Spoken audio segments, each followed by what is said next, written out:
This landing page on the left has a conversion rate of a 0.05%, but is still crushing it, whereas this landing page on the right has a conversion rate of a 0.93%, but they're struggling to keep the doors open. And today I'm going to go over the exact landing page strategy that converts right now on Google Ads. Doesn't matter what niche or industry your brand is in. And for most brand owners, hearing these stats, looking at these numbers where the left-hand side, the conversion rate is so poor, yet they have done about $250,000 in the last 30 days. And overall, the ROAS is almost at a 4x, whereas this brand on the right, despite spending decent amounts of money every single month, now lowering it completely to $1,100, this brand is basically losing money on every order because their ROAS is a 0.94x. And most brand owners just can't get their brains to understand this, and I don't blame them, because the thing is, on paper, in reality, in perfect world, the brand on the right should be the one crushing it because it has a higher conversion rate versus the brand on the left. But in real life, the exact opposite is the reality. And the biggest reason where this stems from is the fact that there's different types of buying intent audiences most brands don't understand exist on the Google Ads platform. Because see, the thing is with Google Ads, conversion rate is a small piece of the bigger puzzle. What most brands don't understand is there is a total of 5 different metrics which actually determine something called the quality score of your account, which determines how well your brand bids, how well it ranks for the right kind of audience, high quality traffic versus medium and low quality traffic. And the 5 specific things include things like the landing page experience, which of course is conversion rates. Then there's expected CTRs, which relates more to the product feed, the ad relevancy, and then of course there's bids and budgets, which isn't shown here. But we cannot deny the fact that the landing page experience holds a big amount of importance, especially right now. And there is a right and wrong answer for the landing page design, because again, on paper, this brand on the right-hand side is much more professional, at least in my eyes, compared to the brand on the left-hand side. By the way, the brand on the left-hand side is a new client which we just started working with under my Google Ads agency, and the brand on the right-hand side is a client which we actually have paused work with because their conversion rate just isn't improving. They're just not gaining traction online. However, we have gotten them traction through local visits, phone calls, etc., which is a completely separate part of their business. But this is essentially after they spend thousands of dollars on CRO, making their website as properly optimized as possible, as high quality as possible. I mean, they have a beautiful wheel right here, which is in different colors, showcasing the different types of metal that this product comes in, the total carat weights, all the specific SKUs, the pricing is nice and bold, the add to cart button is there. You can even preview this piece on you directly by uploading your own images to the website. And there's also a firm, so you don't have to pay $600, $700, even thousands of dollars upfront. And everything else, including the description, how the reviews are laid out, is extremely professional. But despite that, on the left-hand side, we have this brand. The images are barely visible. They're small squares. You can see all 3 right here. The add to cart button does not match the color scheme of this blue button right here. At the top, this looks very spammy. This looks very fast even, that it's going one after the other. And then if we scroll down, the description is literally 3 sentences. That's it. And then the reviews, which again seem like somebody just copied them from AliExpress reviews, which this is a real brand with a local store in New York as well. But if we scroll further, they have a little bit of a story that is basically, in my opinion, the better part of the brand. But despite having such a simple approach, this brand is crushing it. And that's the reality behind Google Ads. First and foremost, the anatomy of a page that's built for Google Ads traffic is drastically different for both of these brands. Because on the left-hand side, even though in my eyes and your eyes, this might seem like a simpler approach, the reality is this brand perfected its approach for the user that shops on this website, whether it be for luxury watches, diamond watches, whatever the case may be. They have figured out the type of audience that interacts with their brand and the age group, the way they speak, what kind of colors they like, what kind of texture they like, if they want it to be unique and fancy like this, or if they want it to be simple. They have perfected that one-to-one branding aspect side of things, which allows them to directly speak to their customer. Whereas this brand, even though they're selling engagement rings and all sorts of things, which on paper, this is a beautiful design, it's not connecting to their perfect audience. It might not be connecting to their demographic, their ICP, which actually converts. And this potentially has to do with the fact that the anatomy is not properly integrated within the accounts. Now,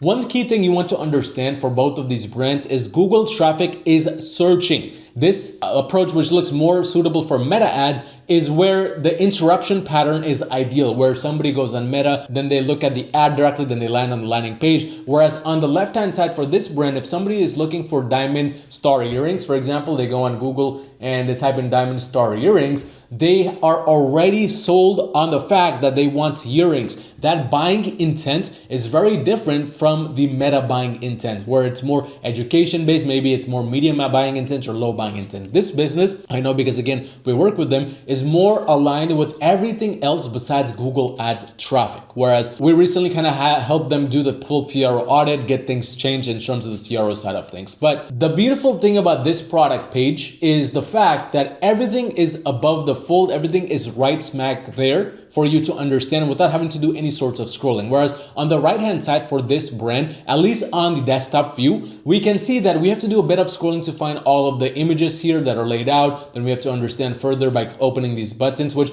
on the left hand side is also there, but it's all above the fold. Before I even do a single scroll, I already know how the product looks like. I have a very good idea. I know the description, I know if it's authentic or not, I know the warranty, returns. I can even look at some questions and ask questions if I want to. Whereas on the right hand side, I have very minimal information. That's the first hidden puzzle that the left brand gets right, that the second brand doesn't, which is one of the key things on Google, because with Google, the fact is your competition is right smack next to you, meaning people don't need to scroll like you would on Facebook to really find different ads, to find different products, because Facebook ads traffic might be scrolling through the website much more because they are interested in the fact of educating themselves about the product. Whereas on the left-hand side, the person already knows they want diamond star earrings. Now it's more about, can this brand be the brand that sells me those diamond star earrings, or is it something that I just don't trust this brand and I would move on to the next? So it's a lot less education focus on Google, which is the first distinction which these two brands make. Second distinction is the fact that this brand on Google has tons of reviews. So when we type in a specific keyword, as we can see in their industry, most of the competitors don't have many reviews, only a few do. Whereas this brand comes in, and because they have been in business for over a decade now, they have accumulated tons of reviews online, which have been pushed to the Google Merchant Center and are now showing up within the Google reviews. Compare that to this brand, where on the website there's basically 0 reviews versus just the Google reviews right here, which are great, but this is more the local in-store reviews versus the actual online reviews. This means we're unable to properly integrate the reviews for all of these products directly within the Google Merchant Center. That causes a bit of an extra problem because this is an industry where pricing is key, and competitive pricing along with having authority is what drives the business forward. So with Google Ads, it's less about what you do on the landing page side of things and more about how the overall branding and authority and the conversion rates play out on these shopping listings as well. Because on Facebook, 90% of the selling is done on the landing page. Whereas on Google, 60% of the selling, or even maybe on the lower end, 50% is done on the shopping ad itself, which then when they click on the ad, go on the landing page, your landing page just confirms their doubts on whether they want to buy from you or not. And on top of that, when we go through this website, when we load specific things, specific landing pages, it's very fast, it's very smooth. And on the right hand side, because it's a lot more custom, it takes a bit longer for the website to load and it's a bit laggy, as we can see. Speed is of essence, because with the Google Merchant Center specifically, one of the things that it looks for is the store quality. That's one of the key metrics which the Google Ads algorithm is looking for. And your goal with any industry you're in should be to get the top quality store badge. Nowadays, Google doesn't really give those top quality store badges for any brand, but it should at least be meeting the requirements for that through the following things, such as delivery, shipping experience, return experience, purchase experience. But most important for conversion rates and landing page design is the browsing experience and the store ratings. This includes things such as having feedback, which this brand gets right, but they don't have individual product reviews. The browsing experience, the site usability, mobile friendliness, and general navigation performance, which this brand significantly lacks on. So in that side of the things for landing page design, it actually gets that very incorrect, because that is what drives any business forward. But the general template of how you want to be approaching a landing page with Google Ads is as follows. At the top, you want to have a header which talks about some sort of authority for the brand, which both of these brands do. This one has 30 plus years of expertise, 1,000 5-star reviews, so on and so forth. But for the brand on the left, it's much more premium experience because it's fast and you can read through it right away. Whereas this, you have to manually change things, and they utilize a lot more emojis, which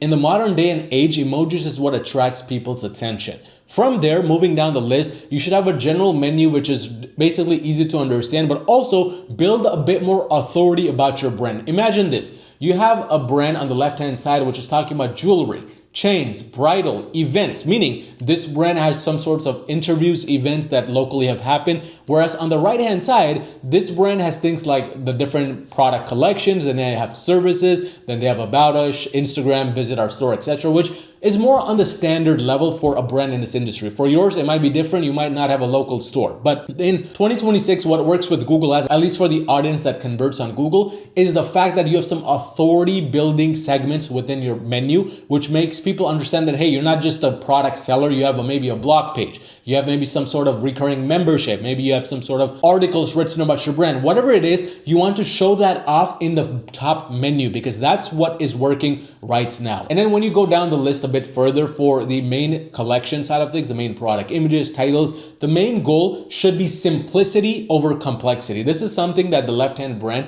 gets very correct because on the left-hand side, it's all about simplicity. You can click the button to try it now, whereas here, you basically have to scroll a bit to find the try now button all the way at the bottom. On the left-hand side, you can see the pricing in bold right at the top, whereas here you're kind of looking at all of these things, and then later on you understand that this is $1,300, maybe it's out of your budget already by then, and then you just kind of lose interest because you have to do so much navigation with your eyes. Third, they have the main important things, simple to the point, right below the pricing. Whereas here, it's the exact opposite. They have the different variations, sizing, color, metal type, etc. way before you can even see the price. So this is a lot of hurdles that a customer has to go through before they even know how much it's going to cost them and if it's within their budget or not. It's all about simplicity. It's about making the user that just came from a generic cold search campaign, which is already high buying intent, and converting them at the quickest moment possible. Because here's the kind of the checklist, the mental checklist you want your users to go through. When they click on the ad, then you want them to know that, okay, this brand has authority. Then this is the title, this is the image, and then, okay, this is the pricing, this makes sense. Now let's look at the variations, and then if it makes sense, let's add to cart. Whereas with this, we're even starting at the very top, we're looking at the reviews, then we have to click some buttons, and by that time we've already spent, interacting with the website without even doing anything else. We all of a sudden have this pop-up come up, which doesn't make sense because we're still on the website looking at things, so on and so forth. So these are all extra hurdles which a user already loses interest by these points, and this can really derail the website experience and derail the quality of traffic you are getting through the door, even if your conversion rate on the Google Ads dashboard seems high. Because the thing is, you can have a high conversion rate with barely any spend, or you can have a low conversion rate with higher buying intent traffic at much higher spend, which is the ultimate goal. And then finally, the way the rest of the landing page should be laid out is simplicity, following that simplicity aspect, having description, different tabs right here, not just description, answering key questions, maybe talking about more authority building tactics like here, this says it's certified authentic, warranty, returns. You can even ask questions directly, which again, it takes care of the Q&A, it takes care of the commonly asked questions, as well as whether I should trust this brand or not through the authority. Those three main things are already covered, and by the time they get to the reviews, they've already kind of been sold on all of these things, but the reviews kind of are the final nail in the coffin, so to speak, which for this brand is the same, but there's just so much going on here, so much stuff that it's by this point, the user has already lost interest in further understanding the brand because they've already been through so many hurdles, so much reading, which if it's more expensive, it does justify that you need to have more reading involved. But even then, this brand sells $70,000 products and they're just still crushing it, whereas this brand has much lower price ranges and they're struggling. So at the end, then finally, we have the disclaimer, a little bit of story talking, and then finally, how we can reach out to them, which this brand does as well. But again, they have a FAQ section here, and it's a little bit all over the place. So in general, with product pages for Google, which by the way, we're going to cover very shortly if a product page even makes sense for you or not. But from our experience, from my experience running Google Ads for over 550 brands in the last 7 years now, which by the way, if you run a brand making over $50K a month in revenue, you would rather get some help getting consistent and profitable revenue through Google Ads Ads, scan the QR code on the screen or click the first link in the description below to directly schedule a call with my team, and let's see how we can potentially work together to make that happen with Google for your brand. But from our experience, simple works best. Now, product pages versus other landing types, because what most brands don't understand is product pages, landing pages like these, are just one of the 3 other ways that you can convert traffic. Product pages is one. Second is advertorials. Third is collection pages, meaning just sending them to individual collections, like for example, diamond watches. And fourth is the home page itself. What makes sense for your brand specifically? The thing is, it entirely depends on what industry, what products you sell, and where your brand is right now in terms of the overall scalability. I always say, and my experience says this as well, that advertorials, meaning for example, if we type in best cream for blemishes and dark spots, advertorial styled ads are better off for keywords like these, where you're trying to basically educate the audience, give them different options, 6 best products for hyperpigmentation and dark spots, and the number 1 product is yours. This is what we classify as an advertorial styled ad, because you're educating the audience, you're giving them a summary of which products to buy from, and you are giving your product as the perfect solution to that problem. This is perfect for brands which have a little bit more competition, ideally things like skincare, beauty, high ticket even. Some high ticket brands require education. So audiences that require education as well as competitive markets is where you should be going after advertorial style ads similar to these ones right here, because a product page in this situation might just lead to very average results to extremely low conversion rates. And even if you have high conversion rates, a lot of your traffic might be medium quality traffic or lower quality traffic. The second type of landing page is, as we mentioned, product pages. In most situations, you should be always A/B testing this alongside advertorials or anything else you do, but this is for most situations where you have shopping ads running. Third, as I mentioned, is collection pages. For collection pages, you want to focus on those if you have a brand with a lot of SKUs, mostly in the fashion industry, for example, the home decor industry. If you're trying to go on Google and let's say maybe buy a bedroom dresser, for example, this is a perfect example of where you should be running collection-based pages. Like this brand does Ashley Furniture, where we can see that they're literally running that search campaign to this bedroom dressers collection page, and from there the user can decide which specific collection they want. Ideally, you want to be A/B testing this with a product page approach as well for search campaigns. But finally is the home page. Now, I always say homepage, you don't necessarily need to be in a specific industry or niche. You can just test it even if you're selling furniture, if you're selling jewelry, if you're selling watches, doesn't matter. Homepage A/B testing is something I recommend, because nowadays this is the best way to stand out and be the opposite of the competition, because we're in a world where everybody is pushing people and spend to individual landing pages, to advertorials, to different style funnels, so on and so forth. Then nobody's really standing out by sending somebody directly to the homepage. So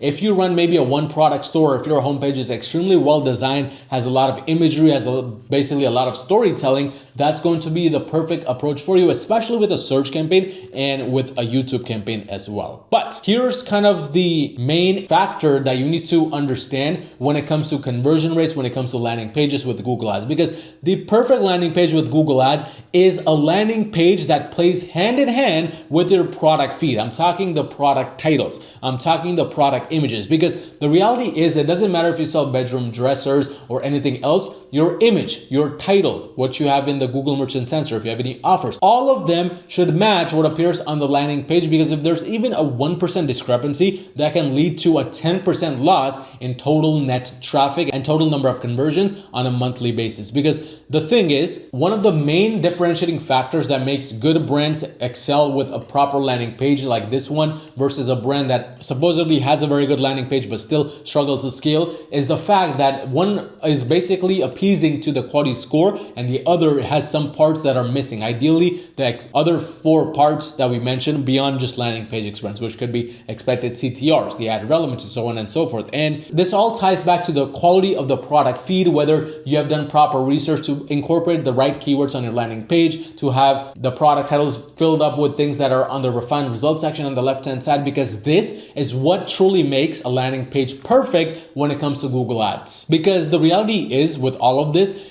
it's not necessarily the campaign strategies we have in place, or it's not necessarily how we're trying to scale the campaigns that really has moved the needle in a big way. It's rather the approach we have taken in terms of whether we're doing advertorials versus a single product landing page versus the homepage or the collection page. It's the intent that we're trying to match. When somebody goes on Google and types in bedroom dresser, are we actually targeting that intent of traffic, or are we targeting the keyword, how to build my own bedroom dresser, or where can I find the best bedroom dresser? Because these two, even though they're very similar on the top level, have different types of intent that funnels through at the bottom and has different types of people with different demographics, ICPs, so on and so forth. And most important of all, it's the feed consistency from what is seen on the product ads, the search campaigns, as well as what's actually visible on the back end, on the landing pages, on all of these pages combined. Because when you combine all of these things, when you choose the right product page, when you choose the right page type approach, when you understand the fact that there's different buying intent audiences, not just one specific buying intent, and when you funnel in with the basic simple approach, which we mentioned earlier that this brand on the left has incorporated, that's when your Google Ads account can truly start to scale with the right conversion rates, and that's when your landing page actually gets the algorithm on the side. Which again, if any of this is confusing to you, or you would rather get some professional help scaling your brand profitably and consistently with Google Ads, scan the QR code on the screen or click the first link in the description below to directly schedule a call with me, and let's see how we can work together to make that happen.